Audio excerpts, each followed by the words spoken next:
آج کا عنوان السلام قبل الکلام، گفتگو سے پہلے سلام کرنا۔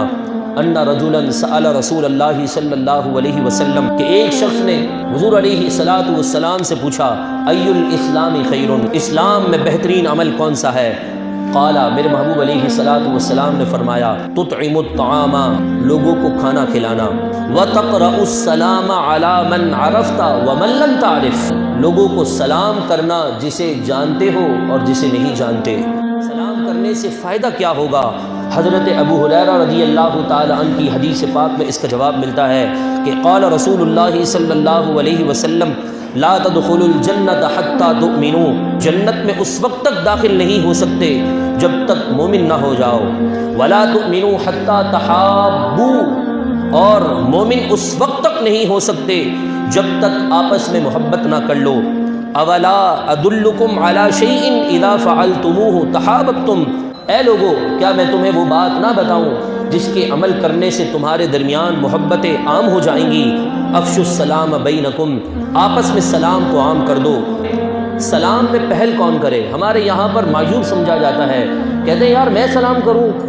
بخاری شریف کی حدیث پاک ہے قال رسول اللہ صلی اللہ علیہ وسلم یسلم الراکب علی الماشی، سوار انسان پیدل چلتے ہوئے انسان پر سلام کرے، والماشی علی القاعد، پیدل چلتا ہوا انسان بیٹھے ہوئے شخص کو سلام کرے، والقلیل علی الکثیر، کم لوگ زیادہ لوگوں کو سلام کریں۔ حضرت عبداللہ فرماتے ہیں کہ ان اول الناس باللہ تعالی من بدأہم بالسلام، سلام میں پہل وہ کرتا ہے جسے اللہ تبارک و تعالی کا قرب نصیب ہو جاتا ہے۔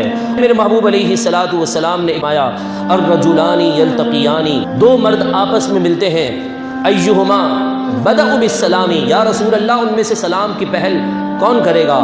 قال اولاہما باللہ تعالی، جسے اللہ کا قرب نصیب ہو جاتا ہے وہی سلام میں پہل کرتا ہے۔ اذا لقی احدکم اخاہ فلیسلم علیہ، جب تم اپنے دینی بھائی سے ملو تو اسے سلام کرو۔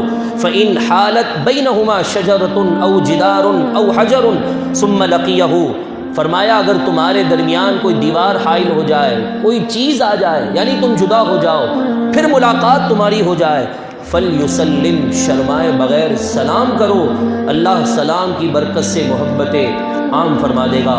دعا کرتے ہیں اللہ تبارک و تعالی ہمیں ان باتوں پر عمل کی توفیق عطا فرمائے۔